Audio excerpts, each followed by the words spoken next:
dit Amen et celui-là, lui, m'amène encore à donner encore plus. Amen. Amen. Acclame le Seigneur pour ça. Jésus-Christ te veut à ton poste. Amen. Comme je le disais, on va aller plus. Nous avons Jésus-Christ te veut à ton poste. Amen. C'est une phrase, c'est le thème que nous allons décortiquer aujourd'hui. Et soulignons les mots-clés ici. Amen. Voilà. Dans ce passage, comme mot-clé, moi je vois Jésus-Christ. Amen. Sur lequel nous allons nous présenter. Amen. Et je vois aussi poste. Amen. Nous allons essayer de décortiquer. Parce que chaque fois on parle de Jésus-Christ, oui, souvent on dit il est ceci, il est cela, mais il est important de savoir le nom Jésus-Christ. Qu'est-ce que cela veut dire? Amen. Il est important de rappeler pour ceux qui le savent déjà. Amen. Qu'est-ce que le nom Jésus-Christ veut dire? Qu'est-ce que poste veut dire? Amen. Parce que dans le test de base, on n'est pas encore rentré dans ce test, mais je vais essayer de nous parler un peu en avance. Habakkuk dit que j'étais à mon poste et je veillais. Amen. Il était à son poste. Et c'est très capital. Donc nous allons nous appesantir sur cette thème. Déjà, quand on parle du nom de Jésus-Christ, cela veut dire quoi? Principalement pour quelqu'un. Amen. Quand on dit Jésus-Christ, en hébreu, cela fait allusion à Yeshua. Quelqu'un dit Yeshua. Yeshua. Quelqu'un dit, genre, il y a d'autres, Yeshua Mashiach, Yeshua. Amen.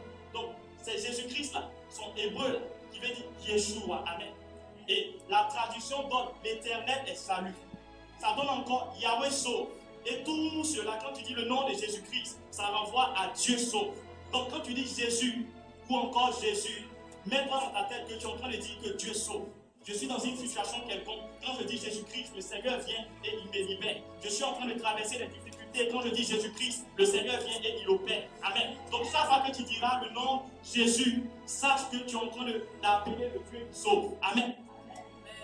Et Jésus encore, dans certaines versions, se renvoie plus ou moins à Josué. Amen. C'est à peu près les mots, c'est la même racine. Amen. Et c'est toujours le même sens, la même signification.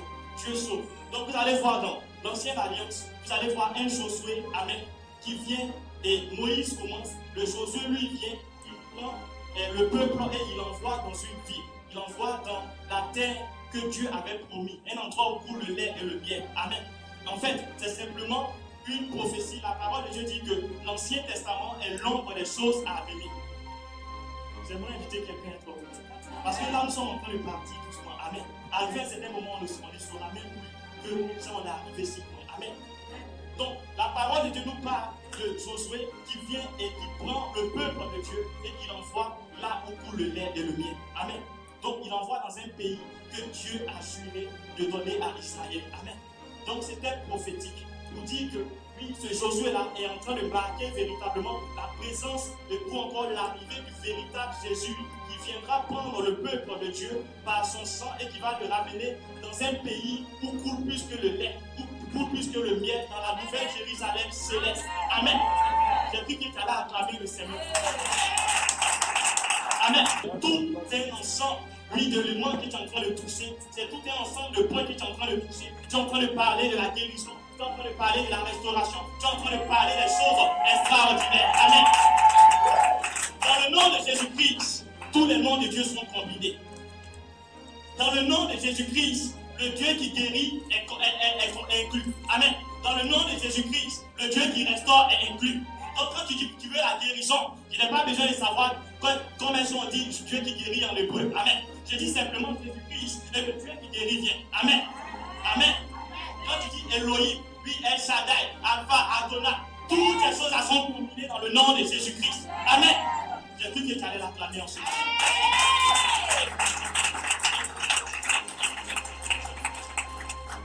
Je pouvais passer ce temps rien que pour parler de Jésus-Christ. Rien que de ce nom-là, on n'allait pas finir. On n'allait pas finir. Amen. On ne peut pas finir de parler de son nom. On ne peut pas le décrire parce qu'il est indescriptible. Amen. On ne peut pas le décrire. On ne peut pas le décrire. La raison peut essayer de trouver les mots pour parler de lui, mais il surpasse la raison. Comment est-ce que la raison pour pouvoir le décrire? La terre est son marchepied et le ciel est son trône. Comment est-ce qu'on peut le décrire? Il est le Dieu incomparable. Il est celui qui fait les choses extraordinaires. La Bible l'appelle l'alpha et l'oméga. Excusez-moi, mais j'aime tellement parler de ce nom. Parce que Quand tu parles de ce nom, toi-même tu as la chair debout. Tu sens la vie de Dieu en toi. Tu sens les chairs qui sont en train de tomber. Amen. Plusieurs personnes sont nées, oui, que ce soit en son époque ou avant son époque. Ces gens ont bouleversé l'humanité, mais ces personnes ont fini par être oubliées. Et même quand aussi ces personnes ont dit Père à son âme. Mais lui, on ne peut pas dire Père à son âme parce qu'il est vivant.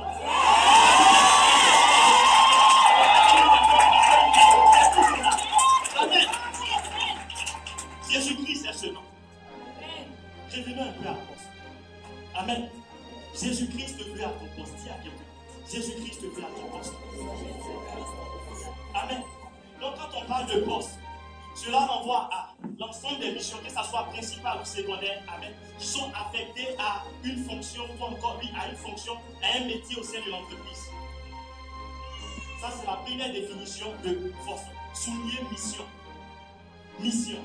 J'aimerais que quelqu'un répète mission. Amen. Ensemble des missions qui sont affectées à une fonction bien précise dans une entreprise ou encore un métier bien précis dans une entreprise. Et chacun de nous a une mission. Tu n'es pas sur terre au hasard. Tu n'es pas sur terre comme ça. Amen. Tu es un soldat. Tu es un bâton. Tu es quelqu'un que Dieu a envoyé pour faire des choses extraordinaires dans la vie. Amen. Tu n'es pas errant. Tu n'es pas errant sur terre. Dieu a regardé et il a dit, bon, vous savez, quand on joue un match de football, il y a des joueurs qu'on met au début. Il y a des joueurs qu'on met à la fin en milieu de terrain. Amen. Et cela dépend de l'efficacité du joueur. Et un bon entraîneur sait faire entrer le bon joueur au bon moment. Amen. Et la parole de Dieu nous dit que nous sommes dans les temps de la fin. Et Dieu a permis que tu naisses dans les temps de la fin. Parce que Dieu sait que dans ces temps-ci, c'est là où tu pourras cartonner. Dieu sait que Amen. Allons-y un peu. Amen. Quand on parle de poste, cela renvoie encore à lieu destiné à une fonction. Quelqu'un dit lieu. Lieu destiné à une fonction. Donc tu peux avoir une fonction. Tu peux avoir des choses que tu as à faire. Peut-être une mission. Mais il y a un lieu bien précis. Amen. Oh, pour Jonas, on lui dit d'aller à Ninive. Mais pour toi, où est-ce que Dieu veut que tu ailles? Pour Israël, on leur dit de quitter les Égypte pour aller à Canaan. Mais bien aimé, pour toi, où est-ce que Dieu veut que tu ailles? Le lieu, ce n'est pas le lieu parfait, ce n'est pas là où toi tu veux partir, mais c'est là où Dieu veut que tu sois. Parce que là où Dieu veut que tu sois, c'est là qu'il a envoyé ses anges. C'est là qu'il a tout disposé pour que tu puisses véritablement entrer dans ta bénédiction. Amen. Le lieu, ce n'est pas d'abord l'Europe, ce n'est pas d'abord, comment on appelle ça, les États-Unis. Amen. Le plus important dans cette notion de lieu, c'est là où Dieu veut que tu sois. Amen. C'est là où Dieu veut que tu sois. Parce que là où il veut que tu sois, lui-même il prend la peine de pouvoir tout disposer pour que tu puisses rentrer pleinement dans ta bénédiction. Quelqu'un n'a pas encore compris. Attends, je vais te décortiquer cela. La parole de Dieu nous dit que Dieu, avant de créer Adam et Ève, il prend la peine, il crée, lui, les cieux et la terre, il crée le paradis, il crée les arbres, les animaux, il favorise tout par rapport au bien-être d'Adam et Ève et il commence à les mettre dans le lieu. Amen. Le lieu où Dieu veut que tu sois, il a tout arrangé. Il a tout arrangé. Il a tout disposé. Pourquoi? Parce que la provision vient avant la vision.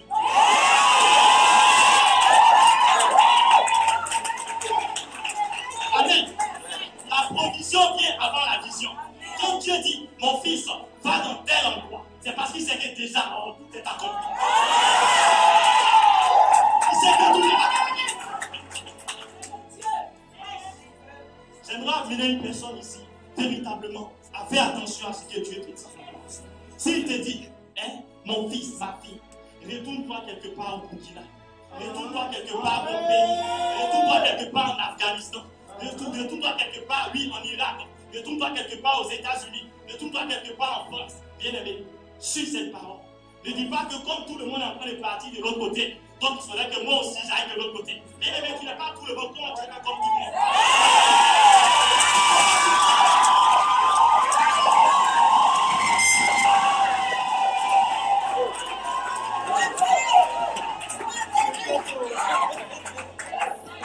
Amen. Tu n'es pas comme tout le monde, tu n'es pas comme tout le monde. Tu n'es pas comme tout le monde.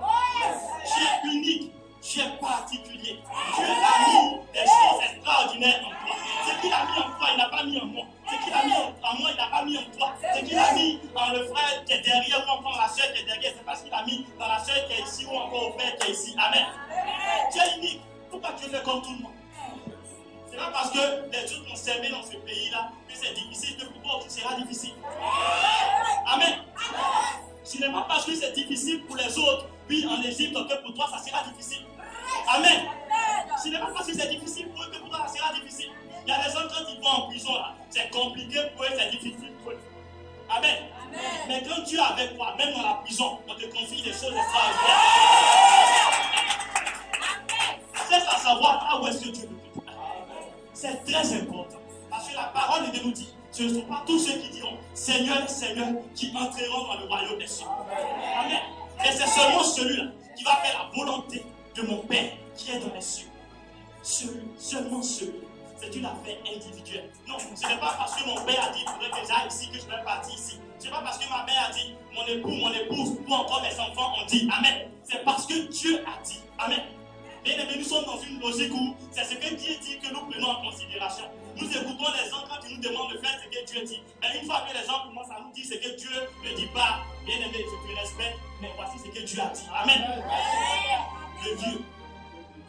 Le lieu, c'est très important. N'envie pas ton ami qui va en Europe. N'envie pas ton ami qui va en Europe. C'est pas parce qu'il a commencé avant toi qu'il terminera avant toi. C'est pas parce qu'il a commencé avant toi qu'il terminera avant toi. Amen. J'aimerais nous donner une image. En supposant que nous devons quitter ici pour aller peut-être en Côte d'Ivoire. Amen. Il y a des gens, peut-être des gens quand ils vont arriver, s'il a peut-être un véhicule, il connaît le tracé, il va commencer à courir, il va marcher pour aller, n'est-ce pas? Mais il y a d'autres, il sait qu'il doit aller en Côte d'Ivoire. L'autre qui est pressé, il va dire bon, je vais courir un peu, je tombe ici, peut-être en Mauritanie, au fur et à mesure que je passe, il continue à courir pour partir, il est pressé. Amen. Mais celui qui est sage, il sait que moi-même, de par mes forces, je ne pourrais pas arriver véritablement en Côte d'Ivoire à temps. Donc qu'est-ce que je fais? Je paye simplement mon billet, ou encore je vais à l'aéroport, je prends le temps de travailler rapidement, et je vais à l'aéroport, je paye mon billet d'avion, et je m'assois dans l'avion pour arriver. Amen. Supposons que tu as l'argent, et que le premier jour où tu as reçu la nouvelle, l'autre lui a commencé à courir, peut-être à pied, il commence à partir. Amen. Et toi, prends la peine de pouvoir aller emprunter un véhicule ou encore, comment on appelle ça, un avion. Et là, tu montes dedans pour partir. Qui va arriver avant? Mais, peut-être que quand toi, tu as reçu la nouvelle, tu as vu que l'autre était en train de courir. Vous étiez peut-être à l'église ici, ils ont dit celui qui va arriver en Côte d'Ivoire le premier aura peut-être une récompense. Et lui, comme il a pris sa lettre, il commence à courir pour partir. Mais toi, qui sais que tu as ton argent à la maison, donc tu t'es retourné à la maison. En soi, lui pense qu'il est devant. Amen. Et tu es parti, tu as cherché ton argent jusqu'à tu as récupéré ton argent. Tu es parti réserver ton billet. On te dit c'est le lendemain. Or, lui, il continue de courir toujours. Mais le lendemain, lorsque tu arrives là, dans quelques heures, tu seras à la maison. Amen.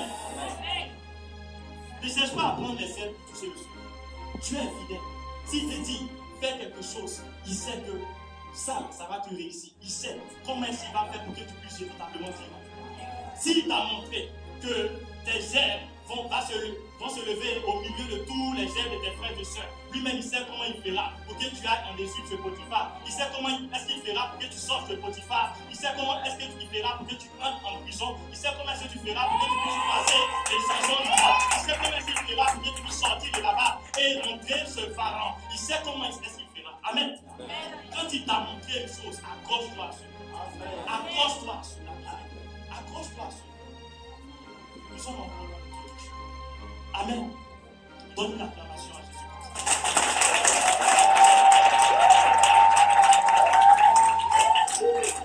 Donc, je disais que Jésus-Christ te veut à ton poste. C'est le thème que nous sommes en train de partager aujourd'hui. Et quand on parle de poste, c'est quelque chose, genre, c'est un mot qui est connu de chacun de nous. Dans l'armée, on nous parle de poste, n'est-ce pas? Que ça soit en entreprise, on nous parle de poste, n'est-ce pas? À l'église, on parle de c'est quel poste, c'est quelle fonction que vous occupe au fur et à mesure. Amen. Donc partout, on nous parle de poste. Amen. Et la notion poste est une notion très importante, surtout au niveau des jeux collectifs, au niveau du sport, principalement du football. Amen. Vous savez, le football est un jeu d'équipe. Amen.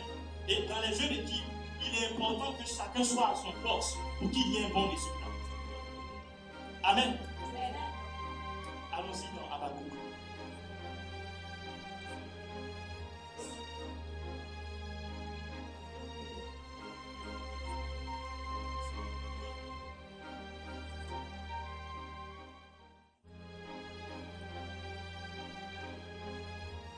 chapitre 2. Amen.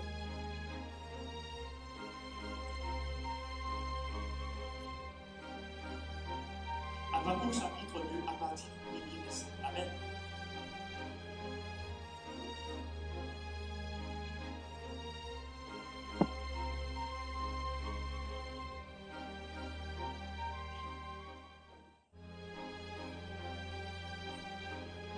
Nous avons lu la parole de Dieu.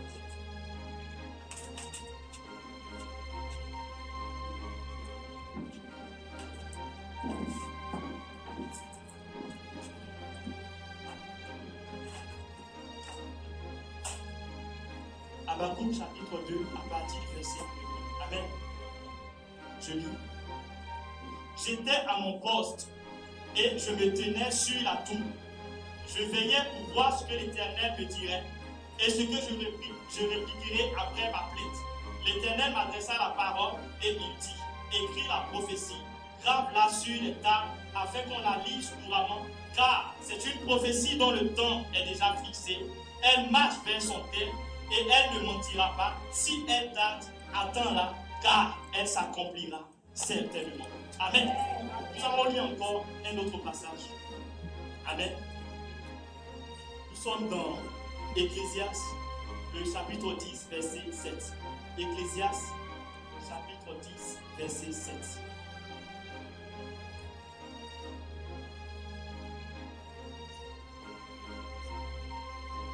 Ecclésiaste chapitre 10, verset 7 nous dit quoi? J'ai vu des esclaves sur des chevaux et des princes marchant sur terre comme des esclaves. Amen. Il y a changement de position. Donc, les esclaves ont pris les postes ou encore la position de ceux-là même qui sont les princes, et les princes se sont retrouvés à terre. Amen. Et c'est ce qu'aujourd'hui l'Église est en train de traverser. L'Église est en train de céder, de donner la place à ceux-là même qui ne devaient pas marcher sur l'Église, de marcher sur l'Église. Or, l'Église est l'épouse de Christ, et Christ est la tête, et nous sommes le corps. Amen. Donc, si Christ est la tête, et que Christ a mis le serpent sur son pied, cela veut dire que, oui, que ce soit les puissances, les ténèbres, les francs-maçons, toutes ces entités-là, eux aussi sont sur nos pieds. Amen. Mais l'Ecclésiaste dit, j'ai vu des esclaves sur les chevaux et des princes à terre. Amen. Ça n'a pas de sens. Parce qu'il y a quelque chose qui va. Lisons encore ce passage. Amen. Dans 2 Chroniques, chapitre 7, verset 6.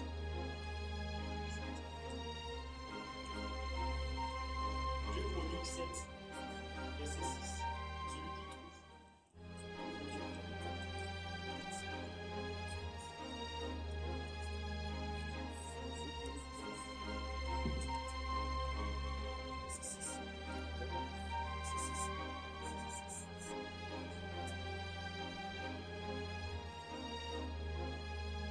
2 Chroniques, chapitre 7, verset 6. Les prêtres se tenaient à leur poste, Les sacrificateurs se tenaient à leur poste, ainsi que les Lévites, avec les instruments fabriqués en l'honneur de l'Éternel, avec des instruments fabriqués en l'honneur de l'Éternel, par le roi David, par le roi David. pour Amen. célébrer. Amen.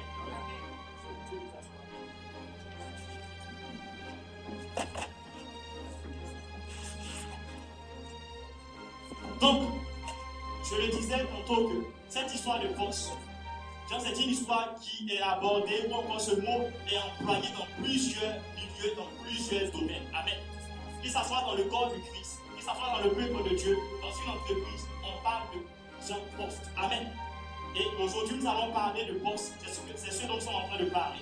Et pour pouvoir mieux nous aider à comprendre, je vais partir de l'exemple du sport. Amen. Je vais parler du cas du sport, souligner l'importance du poste dans le cas du sport pour pouvoir attirer votre attention, nous qui sommes l'Église de Dieu. Amen.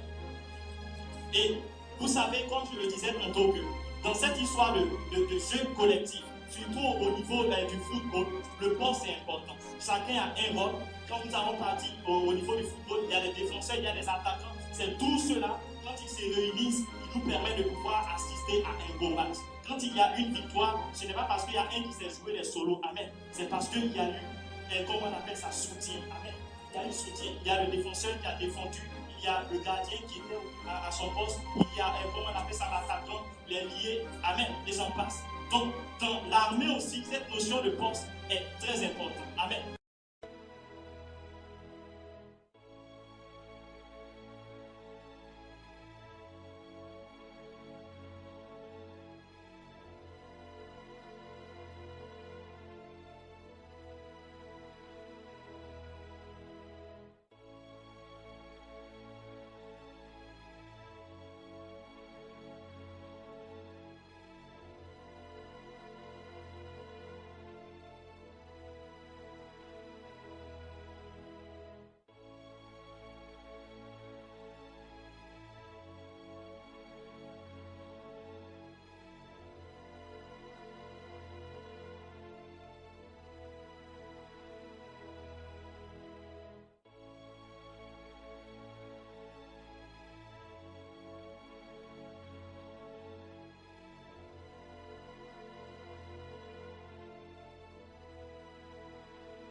Dans l'armée, cette notion de poste est très importante. Il y a des gens qui assurent la fonction seulement que les sentinelles. Eux, ils sont là, ou encore des éclaireurs, ils sont là pour voir ce qui va se passer et ils viennent pour dire est-ce que l'ennemi est en train de venir ou pas. Amen. Donc cette notion de poste est quelque chose de primordial, est quelque chose de capital. Voici. Si il y a un match de football, amen, et que pendant que ce match est en train d'être joué, imaginez que le gardien dit non. Moi, c'est vrai que je suis gardien, mais je vais quitter mon poste pour aller jouer en attaque.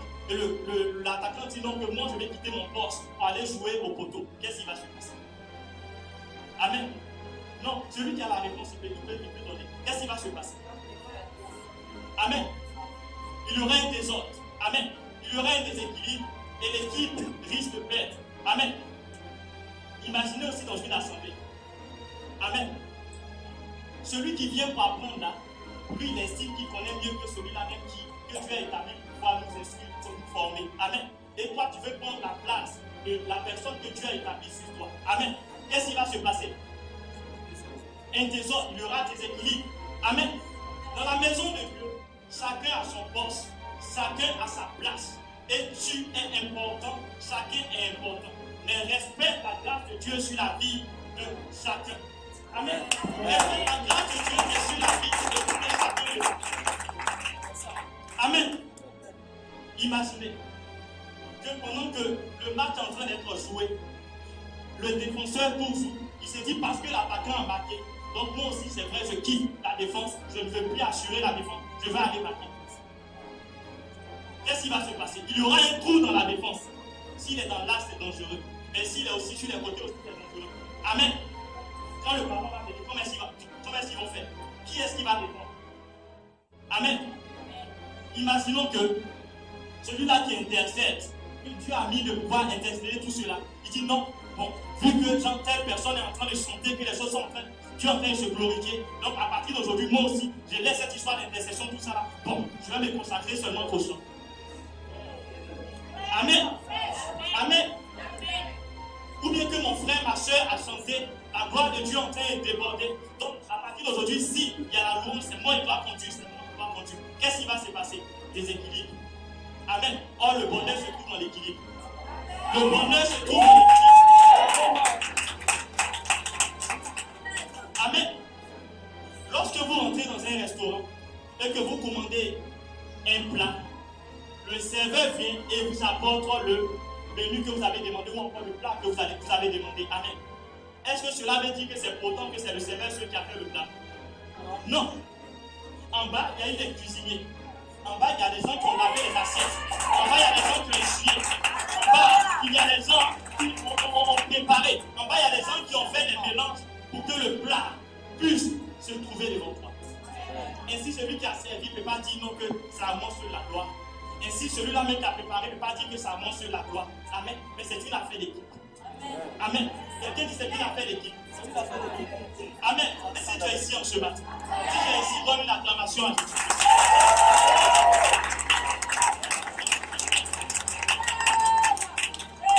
La notion de poste est primordiale dans l'église. C'est primordial. Quand chacun n'est pas à son poste dans l'église, il y a des équilibres. Il y a des équilibres. C'est pourquoi aujourd'hui l'église, on ne sent pas l'autorité de l'église. Puis comme au temps des apôtres, au point un missile, un sorcier venait et quelqu'un le regardait, à partir d'aujourd'hui même, plus c'est en train de faire là, toi-même tu ne le verras plus. Amen. Amen. C'est à cela que Dieu nous appelle. C'est à cela. Le Seigneur t'a convaincu, il t'a appelé à intercéder. Intercède. Le Seigneur t'a appelé à évangéliser, évangélise. Pourquoi tu veux faire comme l'autre? Tu n'es pas comme l'autre. Tu n'es pas comme l'autre. Imagine un peu, genre, si mon pied veut faire comme ma main. Comment est-ce que je vais attraper le pied?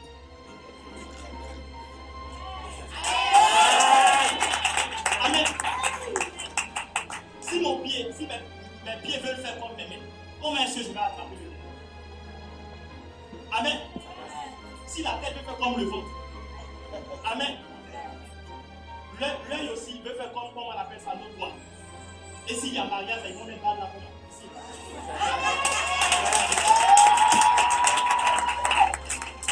Amen. Chacun a son poste. Et le poste là où Dieu t'a mis, Dieu sait que c'est ce qu'il y a de mieux pour toi. Et il t'a donné les capacités pour pouvoir être vraiment, puis quelqu'un qui marque dans le territoire où tu te trouves. Il t'a donné les capacités pour pouvoir être excellent dans ce que tu fais. Amen. Ne néglige pas le don que Dieu t'a donné. Ne néglige pas ce poste que Dieu te donne. Amen. Est-ce que nous pouvons continuer? Amen. Donc c'est très important cette notion de poste. Et encore dans l'église, c'est très important. C'est très important cette notion de poste pour pouvoir vaincre Amalek. Quelqu'un dit c'est quoi ça? C'est très important. S'il n'y a pas d'ordre, s'il n'y a pas de disposition, si chacun n'est pas à son poste, il est impossible de vaincre Amalek. La Bible nous dit dans Exode chapitre 17, à partir du verset 1er, que le peuple d'Israël a continué à marcher selon les ordonnances du Seigneur. Et arrivé à Rephidim, ils ont commencé à manquer d'eau. Et ils ont crié, Dieu a fait qu'ils puissent avoir l'eau. Mais lorsqu'ils étaient à Rephidim, Amalek vient pour attaquer le peuple de Dieu. Amen. Ainsi, Moïse vient et il dit à Josué, toi Josué, prends les hommes et descends pour combattre Amalek. Moi je suis Moïse, donc demain je vais me tenir sur la colline, le sommet de la colline, et Aaron et nous serons à mon côté, et nous allons pouvoir véritablement intercéder. Je vais élever ma verge vers Dieu. Amen. C'est ainsi que les choses se sont passées et le peuple de Dieu a pu vaincre Amalek. Amen. Mais toi qui es Moïse, ou encore toi qui es Josué, ce n'est pas parce que tu es descendu, toi seul, c'est pourquoi tu as eu la victoire. N'oublie pas que pendant que tu es descendu, il y a ton père qui a élevé le bâton, la verge vers Dieu. Amen. N'oublie pas cela. N'oublie pas qu'il y a quelqu'un qui est en train d'intercéder pour toi, pour que Dieu t'envoie en eau profonde. Amen. Et chacun a un poste. Chacun a un poste. Josué, lui, il était appelé à descendre pour combattre. Mais il y a Aaron et Pibou qui sont là aussi pour soutenir le père, pour soutenir Moïse, parce qu'il est en train d'élever le bâton, la verge vers Dieu. Amen. Mais où est-ce que ton poste se trouve? Où est-ce que Dieu t'a appelé? Qu'est-ce que Dieu veut que tu fasses? Il faudrait que tu puisses découvrir cela et t'atteler à faire ce que Dieu te demande. Amen. Parce que c'est très important pour pouvoir vivre. Amen. Amen. Est-ce que nous pouvons retourner à notre verset dans Habakkuk? Cette notion de poste est très capitale, bien aimé. C'est très, très, très capital.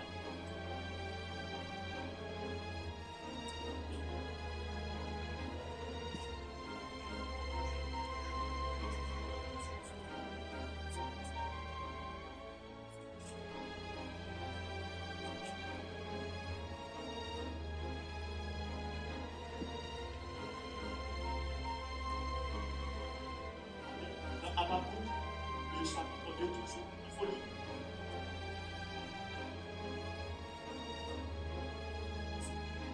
À partir du verset 1er, tu dis seulement le verset 1. Habakkuk, chapitre 2, verset 2. Non, verset 1er, seulement le verset 1er. je vais à mon poste et me dénie sur la tour. Amen. Amen. J'ai besoin d'une version plus.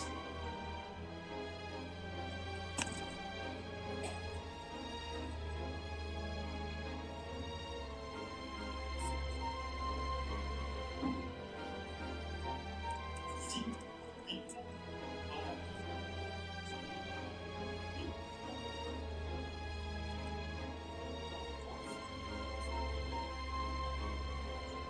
Amen.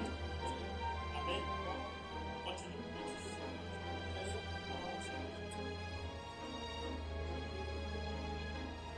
Amen. Amen. Que Dieu te bénisse. Donc, Habakkuk dit qu'il était lui, Habakkuk, à son poste. Et il était en train de veiller pour voir ce que Dieu avait dit. Amen. Et j'ai souligné la notion de l'importance du sport, comment on appelle ça, du poste dans le domaine du sport et dans le domaine du corps de Christ. Amen. C'est très important. Amen. Lorsque nous partons dans le domaine du football, excusez-moi, est-ce qu'il y a des gens qui aiment le football ici? Amen. Lorsque nous partons dans le domaine du sport, il y a plusieurs fonctions. Amen. Il y a des entraîneurs, il y a des défenseurs, il y a des attaquants. Amen. Et vous allez remarquer avec moi que chaque personne, en fonction de la fonction qu'il occupe, donc en fonction du rôle qu'on lui a donné, arrive, on lui délègue un certain nombre de responsabilités. Amen. L'entraîneur va pouvoir véritablement entraîner l'équipe. Amen, n'est-ce pas? Et chaque jour, il y a des joueurs qui viennent, ou encore, il y a un programme d'entraînement collectif qui est déterminé. Et ainsi, lorsqu'il y a l'entraînement, les joueurs se rendent là-bas pour pouvoir se faire entraîner, pour pouvoir se développer. Amen. Et dans le corps du Christ aussi, le Seigneur permet, il nous donne des entraîneurs. Amen. Quelqu'un dit entraîneur. Il nous donne des entraîneurs, il nous donne des prophètes, il nous donne des pasteurs, il nous donne des évangélistes, des docteurs, il nous donne toutes ces personnes-là pour nous former. La Bible dit qu'ils ont été établis pour le perfectionnement des saints. Amen. Ils ont été mis là, chacun à son poste. Lui la met un peu ici, lui la touche un peu, en fonction de la grâce de Dieu qui est sur sa vie. Et lui la touche un peu, lui la touche un peu, jusqu'à ce que tu sois parfait, jusqu'à ce que tu sois bien formé. Amen. Voyons encore une autre chose. Lorsqu'il y a des entraînements dans une équipe, les joueurs vont. Mais est-ce que pour autant, ils se contentent seulement que de l'entraînement qui sont à la, comment on appelle ça, durant les séances d'entraînement? Non. Ronaldo ou Messi ou je ne sais quel bon joueur, un joueur qui veut toujours se développer, en plus même des entraînements qu'il a, comment on appelle ça à l'entraînement, lui seul il s'entraîne seul, n'est-ce pas? Il s'entraîne seul. Quand il est à la maison, entre amis, il continue de s'entraîner. Amen. Mais je connais des enfants de Dieu, eux ils se contentent que de l'entraînement peut-être du dimanche. Amen. Dis bien amen, bien amen. Dis bien amen. Ils se contentent que de l'entraînement du samedi ou du vendredi. Lui là, c'est l'entraînement collectif là, c'est ça seulement. Ça veut dire que lui, sa vie spirituelle, c'est lié seulement que à la communauté. Une fois qu'il sort de là, il meurt même. Une fois qu'il sort de là, il meurt même. Qui a cherché sa Bible avant de venir ce matin? Si tu as cherché ta Bible avant de venir ce matin, il se peut que tu sois quelqu'un qui s'entraîne seulement que le dimanche. Dieu ne veut pas que tu t'entraînes que le dimanche. Parce que dans le dimanche, on ne peut pas tout te montrer. Dans le dimanche, on ne peut pas tout te montrer. Il faut aussi que tu t'entraînes aussi les vendredis.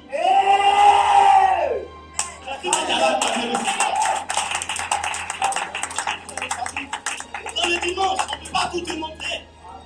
Le dimanche, le temps est parti, les gens ils doivent aller au travail, tout ça. Amen. On ne peut pas tout te montrer. Il faudrait que tu t'entraînes le dimanche. Bien aimé, tu le fais. Gloire à Dieu. Mais il y a aussi le vendredi. Amen. Et en plus de cela, à la maison, toi aussi de temps à autre, essaie d'acheter des trucs pour pouvoir soulever. Essaie d'acheter des trucs pour pouvoir soulever.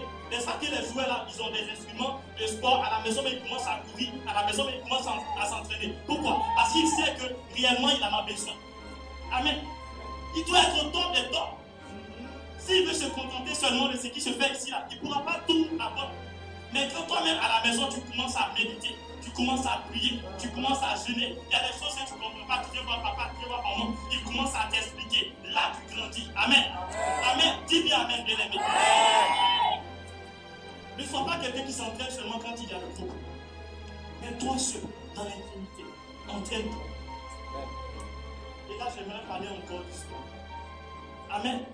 Lorsque vous prenez un joueur, que ce soit Ronaldo, que ça soit Messi, amen. Vous allez voir qu'en fonction du rendement qu'il veut avoir, il y a un certain nombre de choses qu'il se privent. Il y a des sacrifices qu'ils effectuent. Parce qu'ils savent que si je mange telle chose, cela va me rendre gras et je ne pourrai pas être performant. Amen. Ils savent que, genre, si je bois telle chose, cela peut m'empêcher véritablement d'être au top de ma forme. Donc, en fonction des saisons, en fonction de ce qui se passe, il y a des choses que je peux faire, il y a des choses que je ne peux pas faire. Amen. Mais toi aussi, étant enfant de Dieu, il y a des choses que tu peux manger, il y a des choses que tu ne peux pas manger. Quelqu'un n'a pas entendu. Ce n'est pas parce qu'ils t'ont mis dans le jardin d'Éden que tu vas manger de tous les fruits des arbres. Amen. Tu n'as pas encore. Ce n'est pas parce qu'ils t'ont mis à Éden que tout va bien, que tu vas manger de tous les arbres qui sont là-bas. Amen. Il y a des arbres que tu peux manger et il y a l'arbre de la connaissance du bien et du mal que tu ne dois pas toucher. Quelqu'un qui dit Amen. Qui dit Amen. Amen.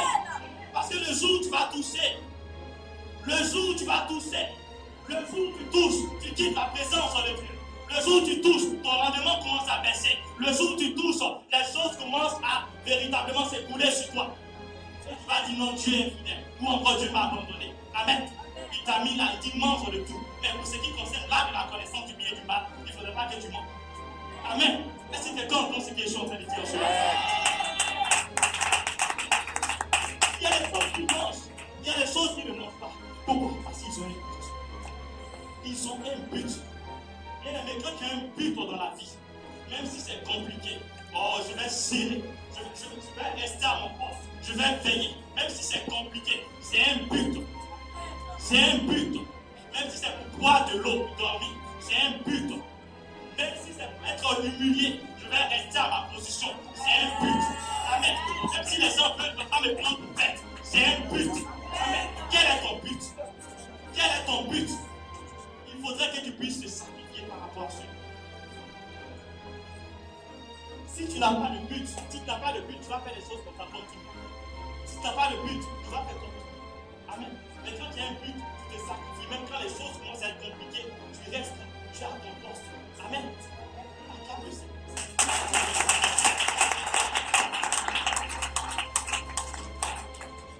Eux, ils le font pour des couronnes qui sont corruptibles. Amen. Mais nous, étant enfants de Dieu, nous le faisons pour des choses incorruptibles. Nous le faisons pour des choses extraordinaires. Amen. Nous le faisons véritablement pour une récompense éternelle. Amen.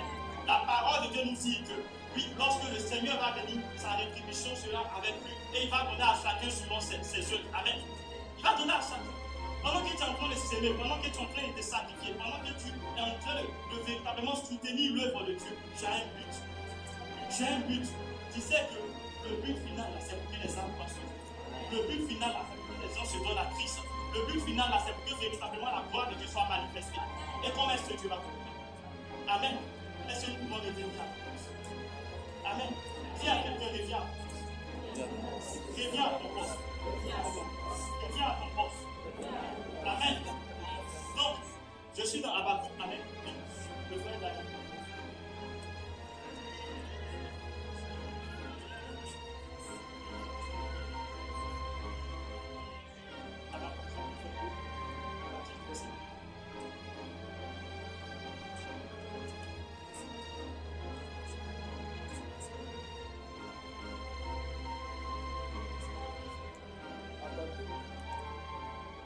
Verset 2, chapitre 2, verset 2. Verset 1er. Je lis la parole. J'étais à mon poste et je me tenais sur la tour. Je veillais pour voir ce que l'Éternel me dirait. Amen. Bien-aimé, je bénis. Amen. Qu'est-ce qu'il dit? Réponds. J'étais à mon poste. J'étais à mon poste. Et je me tenais sur la tour. Je me tenais sur la tour. Je veillais pour voir ce que l'Éternel me dirait. Pour voir ce que l'Éternel me dirait. Amen. Est-ce que je peux parler? Il y a des gens qui sont à leur poste. Maintenant, tu es à ton poste. C'est bon. Mais ne dois pas. Dieu t'appelle à chanter. Gloire à Dieu. Mais ne ne dors pas dans la prière, dans le jeûne, dans la sanctification, dans la consécration. Amen. Dieu t'appelle peut-être au service d'autres, à l'intercession, à un ministère. Oui, c'est bon, tu le fais, mais ne dors pas. Il faudrait que tu sois éveillé. Il y a des gens qui sont à leur poste. Plusieurs sont à leur poste. Mais rares sont ceux-là même qui sont en train de veiller. Ça ne sert à rien. Amen. Tu as bien fait d'être à ton poste. Tu as bien fait de répondre à l'appel de Dieu. Mais il faut que tu fasses. Il faut que tu fasses. Il faut que tu fasses. Seigneur, lorsque je vais prendre le micro, que les cœurs soient touchés. Seigneur, lorsque je vais prendre le micro, que ta gloire se répandisse, se manifeste. Seigneur, lorsque nous allons commencer à adorer, lorsque nous allons commencer à prier, que véritablement les gens soient touchés. Seigneur, lorsque je vais modérer, que véritablement les cœurs soient touchés. Seigneur, lorsque je vais venir parler de toi, que les cœurs soient touchés. Seigneur, aie compassion et cette passion. Toi qui es appelé à l'intercession, tu es là maintenant. Amen. Il ne faudrait pas que nous puissions dormir. Imaginez un peu une équipe où pendant que l'équipe adverse est en train de jouer, les joueurs sont en train de dormir. Qu'est-ce qui va se passer? Des buts en désordre. Amen. Des buts en désordre. Imaginez un peu une armée où pendant que les gens sont en train de combattre, puis l'équipe adverse est en train de dormir. Qu'est-ce qui va se passer? Imaginez que pendant que les gens sont en train de mourir, l'église est en train de se battre. Imaginez que pendant que les âmes sont en train de mourir, tu es en train de dire c'est moi qui ai la plus grande église, c'est moi qui ai la plus grande église, c'est moi qui ai le plus grand ministère, c'est moi qui ai l'onction, c'est moi qui ai ceci, c'est moi qui ai cela. Amen. Les gens sont en train de mourir.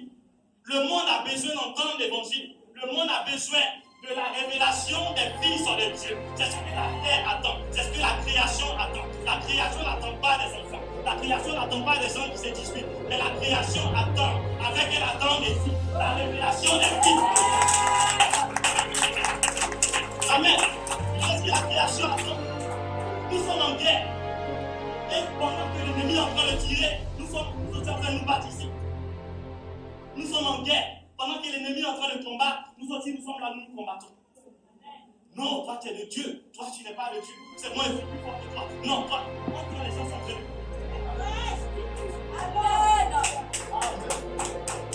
Ils sont à leur poste, mais ils s'assouplissent. Ils sont à leur poste, mais ils ne veillent. Amen. C'est ce que la parole de Dieu nous dit. Ces 10 siècles, elles étaient tous, elles avaient pris leur nom, elles sont allées à la rencontre de leur. Quelqu'un dit époux. Et la parole de Dieu dit que comme l'époux tardait à venir, elles s'assoupissent tous. Parce que l'époux est en train de tarder. Parce que Jésus-Christ est en train de tarder. L'église est en train de s'assoupir. Parce que Jésus-Christ est en train de tarder. Puis les enfants de Dieu sont en train de s'assoupir. Toi qui jeûnais, toi qui priais, toi qui évangélisais maintenant. Parce que Jésus-Christ est en train de tarder. Tu es en train de t'assoupir. Il a fallu qu'au milieu de la nuit, que quelqu'un crie pour que les divers puissent se réveiller. Et en ce matin, je suis venu crier. Réveille-toi dans les morts, toi qui dors. Réveille-toi dans les morts, toi qui dors. Et puis, ça te verra. Les temps sont mauvais. Il faudrait que tu te réveilles. Les temps sont mauvais. Les gens meurent tôt maintenant. Les gens meurent jeunes. Les gens meurent vieux. Les gens meurent enfants. Amen. C'est l'heure de te réveiller. C'est l'heure de te réveiller. Nous savons en quel temps nous sommes. La parole nous dit que la nuit est avancée. Et quand la nuit est avancée, cela veut dire que le jour approche. Cela veut dire que Jésus-Christ vient bientôt. Cela veut dire qu'il est à la porte. Et si la parole de Dieu, depuis des années, a pris la peine de mentionner que la nuit est avancée, et nous à notre époque maintenant. Amen. À notre époque. Ceux qui ont écrit cela il y a combien d'années? Ils ont dit que la nuit est avancée. La nuit est avancée. Mais toi, tu dors, tu ne veilles pas. Tu es toujours dans les commérages. Tu es toujours dans les calomnies. Tu es toujours dans les critiques. Tu es toujours dans comment on appelle ça, l'animosité ou encore, tu es ici, on ne sait pas où tu es. Amen. Je ne suis pas venu te faire plaisir en ce matin. Je ne suis pas venu te faire plaisir en ce matin. Parce qu'il y a une différence entre ce que tu veux entendre et ce que tu as besoin d'entendre. Dis-moi bien Amen. Ce que tu veux entendre, c'est ce qui te fera plaisir. Mais ce que tu as besoin d'entendre, c'est ce qui te permettra de rentrer dans ta destinée. Amen. C'est ce qui te permettra de rentrer dans ta destinée. Et comme l'époux tardait, elles s'assoupirent, elles ont commencé à dormir. Il fallait que quelqu'un crie Réveille-toi, mon frère. Il faudrait que tu te réveilles, ma soeur. Réveille-toi. Ce n'est plus le moment de venir garder la rancune. Ce n'est plus le moment de venir critiquer et calomnier. On a dépassé cette stade. Amen. Parce que le temps est en train d'avancer. Jésus-Christ, il a la porte. Amen. Il a la porte. Il ne faudrait plus que tu sois dans ces choses. Ce n'est pas là-bas que Dieu te fait. Dieu te fait à ton poste. À ton poste, c'est la sanctification. À ton poste, c'est là où il y a l'amour. À ton poste, c'est là où il y a la tempérance. Où le fruit de l'esprit est manifesté. Amen. À ton poste, c'est là où il y a les aides. Il y a les prières. À ton poste, c'est là où véritablement on sent l'évangélisation. On sent l'amour de Dieu où tu reflètes en Christ. Amen. Il te fait à ton poste. Il ne te fait pas ailleurs. Dans les boîtes de nuit, dans les maquis, dans ceci, cela. Amen. Il ne te fait pas là-bas, bien. Je te parle ce matin de tout mon cœur. Regarde, ce que Dieu a prévu pour toi est au-delà et au-dessus de ce que le monde peut te proposer. Amen. J'entendais une histoire de quelqu'un qui disait comme ça. Genre, ils avaient pris une femme et ils l'ont mis de côté. Et ils ont demandé au monde, qu'est-ce que tu as offert à cette femme? Et le monde dit, bon, pour cette femme, je peux lui donner les biens, la maison, ceci, cela. Et le prédicateur a demandé, mais moi, si elle meurt, qu'est-ce qui va se passer après? Est-ce que tu peux lui garantir le salut? Le monde dit donc que moi, tout ce que je peux faire, c'est pour ce qui concerne les choses terrestres. Parce que la Bible dit que la terre même passera. Donc le monde que nous voyons, tous ces choses vont passer. Donc pour après la mort, je ne maîtrise pas. Et ils ont demandé au diable. Satan maintenant il vient. Il dit, bon, je vais lui donner la gloire de ces royaumes. Parce qu'elles m'ont été données. Je vais lui donner ceci, cela. Elle pourra faire ce qu'elle peut manipuler les gens. Et on lui demande, et si elle meurt par rapport à son âme, par rapport à l'éternité, qu'est-ce qui va se passer? Amen. Et Satan dit, les gens, je vénère la plante pour qu'on soit en enfer. Amen. Amen. C'est ce qu'il peut faire parce que c'est là-bas qu'on lui a donné, c'est là-bas qu'il sera dans l'éternité. Amen. Et là, on demande à celui-là même que j'aime, on lui demande, Jésus de Nazareth, qu'est-ce que tu proposes à cette femme? Qu'est-ce que tu peux lui donner? Il dit, oh, pour cette femme, j'ai versé mon sang. Pour cette femme, j'ai donné ma vie. Pour cette femme, oui, j'ai été humilié. Pour cette femme, j'ai été rabaissé. Pour cette femme, les gens m'ont critiqué. Ils nous ont mis des clous dans mes mains. Ils ont mis des clous dans les pieds. Pour cette femme, ils ont percé mon côté. Pour cette femme, il y a le sang et l'eau qui est sortie de mon côté. Pour cette femme, j'ai donné ce qu'il avait le plus précieux. Parce qu'il est écrit dans Jean 3,7. Car Dieu a tant aimé le monde qu'il a donné son Fils en abomination. Afin que tout le monde croit en lui ne périsse point, mais il a la vie éternelle. Pour cette femme, j'ai donné des choses extraordinaires. Est-ce que cette femme est ici en ce matin? Est-ce que cette église est Amen. Est-ce que je peux continuer l'histoire? Amen. Et pendant que ils ont fini de dire ça, le prédicateur a demandé encore. Et après sa mort, qu'est-ce qui va se passer? Il dit, c'est ce que j'étais en train de dire. J'ai payé le prix pour que lorsqu'elle mourra, que mes anges viennent la chercher pour aller l'envoyer dans le paradis de Dieu, pour aller l'envoyer dans la nouvelle Jérusalem céleste. J'ai fait une cité pour elle. Je suis allé construire une maison pour elle. J'ai allé préparer une table pour elle. J'ai allé demander les choses pour elle. Pour que lorsqu'elle mourra, qu'elle puisse être là-bas. Pour que lorsqu'elle mourra, qu'elle puisse véritablement se réjouir. C'est moi qui donne la vie. C'est moi qui suis le chemin, la résurrection et la vie. Amen. Amen. Est-ce que quelqu'un est ici en ce matin? Le monde ne pourra pas te proposer mieux que Dieu. Satan ne pourra pas te proposer mieux que Dieu. Bien-aimé, arrête de courir derrière ces bénédictions et autres. Un enfant de Dieu, normalement, ne court pas derrière la bénédiction. Quelqu'un dit Amen. C'est la bénédiction qui court derrière toi. Parce que dans Matthieu 6, il est écrit que cherchez premièrement le royaume et la justice de Dieu. Et toutes ces choses vous seront données par-dessus. Amen. Quand tu t'intéresses aux choses de Dieu, Dieu lui-même il regarde. Oh, Michael, envoie-lui cela. Oh, Gabriel, envoie-lui cela. Oh, envoyez-lui cela. Oh, c'est lui qui a demandé, envoyez-lui. Amen. Amen. Intéresse-toi aux choses de Dieu. Parce que les temps sont là. Les gens sont en train de mourir. Et les gens ont besoin de toi en bourse, d'intercéder pour ne pas que Dieu. Les gens ont besoin de toi pour intercéder pour ne pas que Dieu frappe la nation humaine. Les gens ont besoin de toi pour intercéder pour ne ne pas que Dieu frappe la nation en sentinelle. Les gens ont besoin de toi pour intercéder pour ne pas que Dieu frappe la nation en sentinelle. Est-ce qu'il y a une sentinelle qui m'entend ce matin?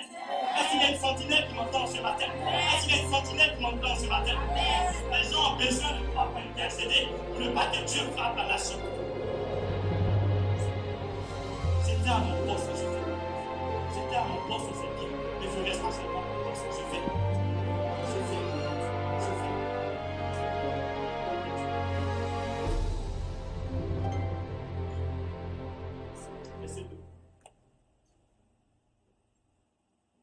L'Éternel m'adressa la parole. L'Éternel m'adressa la parole. Et il dit, écris la prophétie. Écris la prophétie. Grave-la sur des tables. Grave-la sur les tables. Afin qu'on la lise couramment. Afin qu'on la lise couramment. Il dit, écris la prophétie. Grave-la sur les tables. Afin qu'on la lise couramment. C'est très important. Dieu t'a dit une chose. C'est bon. Mais écris, que ça soit dans ton cœur, ou dans un cahier, et lis cela couramment. Tu en auras besoin. Tu en auras besoin. Lorsque les difficultés vont venir, lorsque les situations compliquées vont venir, c'est ce que Dieu t'a dit là qui te permettra de vivre. Tu n'as pas dit amen. L'homme ne vivra pas seulement de paix, mais de toute parole qui sort de la bouche de Dieu. Lorsque les difficultés viendront, c'est ce qui sort de la bouche de Dieu pour toi qui te permettra de vivre, qui te permettra de rester à ton poste. Amen. Amen. Vous savez, moi j'ai un petit cahier. Et lorsque le Seigneur me dit quelque chose me concernant, qu'il s'assoit en songe ou il me montre, je plonge, je garde. Lorsque le Seigneur me donne une prophétie au travers de ses serviteurs, je plonge, et j'ai écrit beaucoup comme ça. Donc, quand la situation semble être compliquée, je vais, je plonge et je commence à lire. Je sais pas.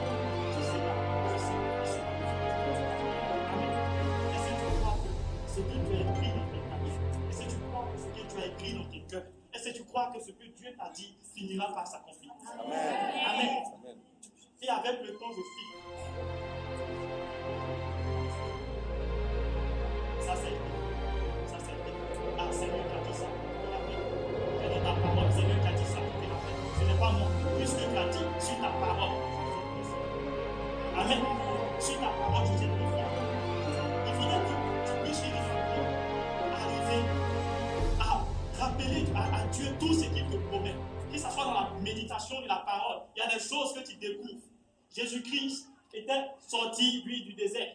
Lorsqu'il a été baptisé par Jean-Baptiste, il a été poussé par l'Esprit, il est parti au désert. Lorsqu'il a jeûné et tout ça, il est venu revêtu de l'Esprit de Dieu. Il est monté dans le temple. Et la parole, on lui a donné le livre d'Ésaïe, il est tombé sur la page qui dit Ésaïe 61. L'Esprit du Seigneur est sur moi, parce que l'Éternel m'a oint. Et aujourd'hui même, cette parole s'accomplit. Amen. Donc cette parole avait été écrite depuis longtemps par Ésaïe. Avait été prophétisé depuis longtemps par Ésaïe, mais il fallait que Jésus-Christ vienne lire et il dise que cela s'accomplit maintenant. Amen. Est-ce que tu sais qu'il y a des choses extraordinaires qui ont été écrites à ton sujet dans la parole de Dieu? Est-ce que tu sais qu'il y a des choses extraordinaires qui ont été écrites par le Seigneur à ton sujet dans la parole de Dieu? Amen. Mais si tu ne médites pas, comment tu pourras voir cela? Il faudrait que tu lises couramment.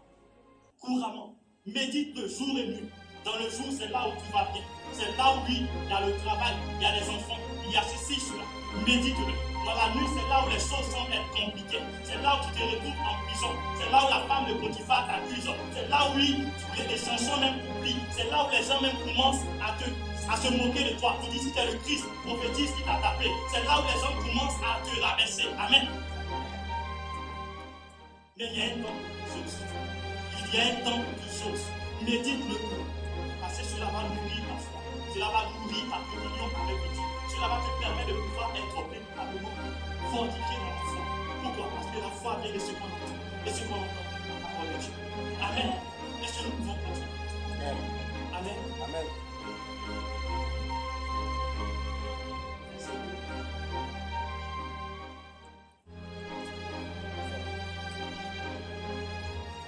Car c'est une prophétie. Car c'est une prophétie dont le temps est déjà fixé. Dont le temps est déjà fixé. Elle marche vers son terme. Elle marche vers son terme. Et elle ne mentira pas. Et elle ne mentira pas. Si elle tarde, Si elle tarde, attends-la. attends-la. Car elle s'accomplira. Car elle s'accomplira. Elle s'accomplira certainement. Elle s'accomplira certainement. C'est tout qui t'a acclamé le Seigneur. C'est tout qui t'a acclamé le Seigneur. C'est tout qui t'a acclamé le Seigneur. Laisse-moi te dire qu'il y a une prophétie. Oui, concernant ton voyage. Il y a une prophétie concernant ton mariage. Il y a une prophétie concernant ton ministère. Il y a une prophétie concernant tes affaires. Il y a une prophétie concernant ta famille. Il y a une prophétie concernant ta nation. Il y a une prophétie concernant tes enfants. Il y a une prophétie concernant tout ce qui t'appartient.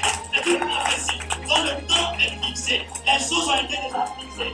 Dieu, il a pris la peine de pouvoir tout préparer. Oh, il dit à son enfant, voici, oui, avant même que je ne sois formé, oui, je te connaissais et je t'avais consacré. Oui.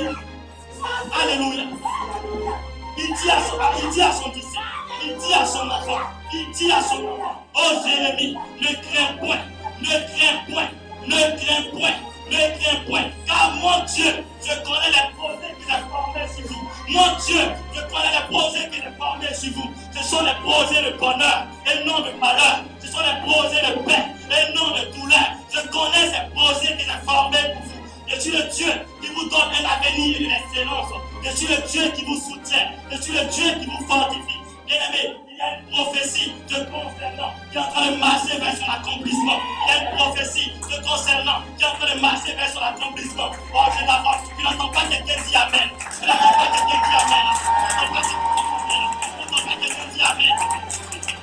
Il y a une prophétie concernant tes affaires qui est en train de marcher vers son accomplissement. Oh, le temps est déjà fixé. Le temps ne sera pas fixé, mais le temps est déjà fixé. Le temps de ton mariage ne sera pas fixé. Le temps de ton mariage est déjà fixé. Le temps de ton élévation ne sera pas fixé, mais le temps de ton élévation est déjà fixé.